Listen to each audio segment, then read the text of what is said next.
Bismillah, walhamdulillah, wa sallallahu wa sallim ala sayyidina Muhammad wa ala alihi wa sahbihi wa man walahu wa ba'd. Mes frères et sœurs, j'espère que vous allez bien.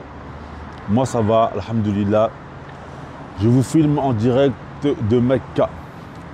Petite vidéo où je vais parler d'un sujet très intéressant, très important. Donc soyez bien à l'écoute. Le titre de cette vidéo va être « Attention aux pays du Golfe ».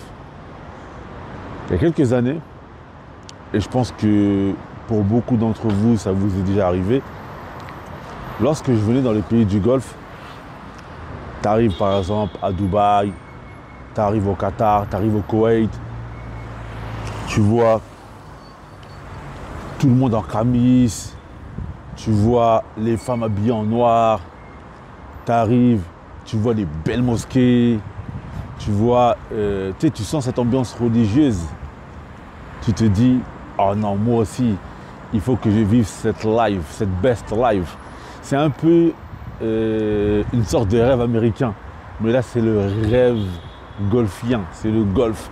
Tu veux vivre dans les pays du golfe. Tu veux vivre cette life. Tu veux toi aussi avoir ton 4x4, avoir ta femme qui est en niqab. Tu veux toi aussi ta femme, elle est en niqab, etc. Tu es là, tu vis cette best life, tu vis cette vie du golf, cette vie de golfeur comme je les appelais avant. Donc en fait, nous on voit à ce moment-là que les avantages.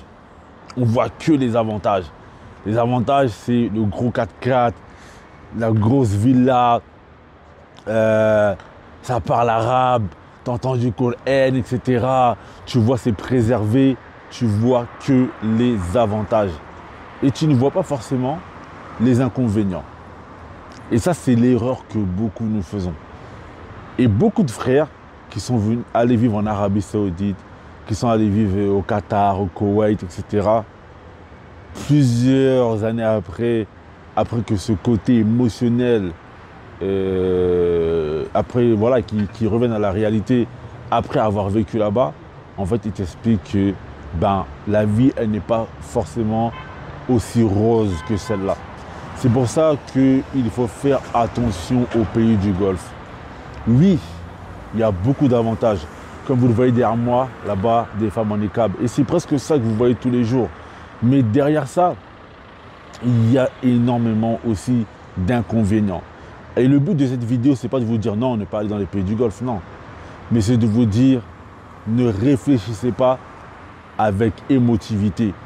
Ne regardez pas seulement les avantages, car parfois, il y a des inconvénients qui peuvent être beaucoup plus grands que les avantages. Il y a des inconvénients qui peuvent être beaucoup plus grands que les avantages et du coup, vous allez vraiment déchanter. Vous allez vraiment déchanter. Et moi, je me rappelle, quand j'étais jeune, il y a 10 ans en arrière, j'aurais tout fait pour vivre au Koweït, au Qatar ou en Arabie Saoudite, etc. Mais aujourd'hui, avec la maturité que j'ai acquérie dans les voyages que j'ai faits, non, je ne vois plus les choses de la même manière. Parce que je sais qu'il y a déjà la contrainte de la carte de résidence qui est dure à obtenir. Après, il y a aussi la vie qui est parfois très très chère. Après, il y a aussi le système éducatif qui n'est pas forcément très développé. Il y a tellement de contraintes. Par exemple, ici en Arabie Saoudite, comme j'avais dit dans une autre vidéo, il y a les taxes que vous payez pour les enfants. Et je parlais avec un frère aujourd'hui qui m'expliquait qu'en Arabie Saoudite, avant, qu'est-ce qui était bien?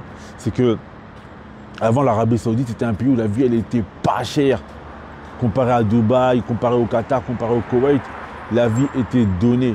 Aujourd'hui, en Arabie Saoudite, ils ont mis beaucoup de taxes. Il y a énormément de taxes maintenant en Arabie Saoudite. La TVA elle a augmenté, le prix de la vie tout a augmenté et aussi ce qui était bien en Arabie Saoudite c'était au niveau du religieux. C'était un pays où c'était vraiment préservé. Il y a des choses que l'on peut voir aujourd'hui à Mecca qu'on n'allait pas voir avant. Par exemple avant à Mecca tout le monde était en camis, les femmes elles étaient toutes en niqab. Maintenant tu peux voir des femmes dévoilées, maintenant tu peux voir des gens qui marchent en short, et on voit leurs genoux, etc. Moi je me rappelle la première fois que je suis venu à Mecca c'était en 2011. Il y avait la police des mœurs. J'ai vu en live, in direct. J'ai vu la police des mœurs, qu'ils étaient là avec leur 4x4, ils avaient des haut-parleurs. Ils disaient aux gens, fermez les magasins à l'heure de la prière. Aujourd'hui, ces choses-là ne sont plus présentes. Les gens peuvent ouvrir des magasins pendant l'heure de la prière, etc. Aujourd'hui, les cafés sont mixtes, alors qu'à l'époque, ce n'était pas mixte. Donc, au final, dans la plupart des pays du Golfe, ce côté religieux, il a pris un coup. Et il n'a plus la même saveur qu'avant. C'est pour ça que vraiment le conseil que je vais vous donner, c'est pas n'allez pas dans les pays du Golfe, non. Ça reste toujours mieux. Mais le conseil, en fait, c'est soyez pragmatique.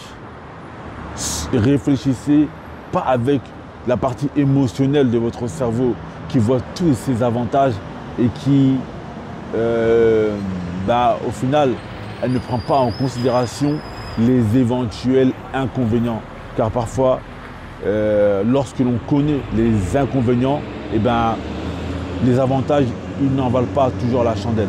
Donc, vraiment, prenez en considération les pour et les contre. Et après, prenez une décision qui est vraiment pragmatique. L'Arabie Saoudite, le Qatar, le Koweït, ça peut être très, très, très bien. Mais si on prend vraiment en considération les avantages et les inconvénients. Mais si on regarde que les avantages, parce que parfois, il y a des gens qui m'appellent, ouais, je suis en Arabie Saoudite, etc.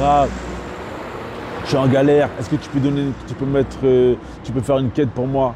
J'avais dit ça à un frère, un ami à moi, ouais, il y a quelqu'un qui m'a contacté, qui veut une quête pour l'Arabie Saoudite, etc. Après, il m'a dit toute l'année, on reçoit des messages comme ça. Il m'a dit pourquoi? Parce que les gens viennent et ils ne prennent pas en considération les avantages et les inconvénients. Donc voilà le problème, frères et sœurs. C'était ce petit message que je voulais vous donner aujourd'hui. Qu'Allah vous préserve. Wassalamu alaikum wa rahmatullahi wa barakatuh.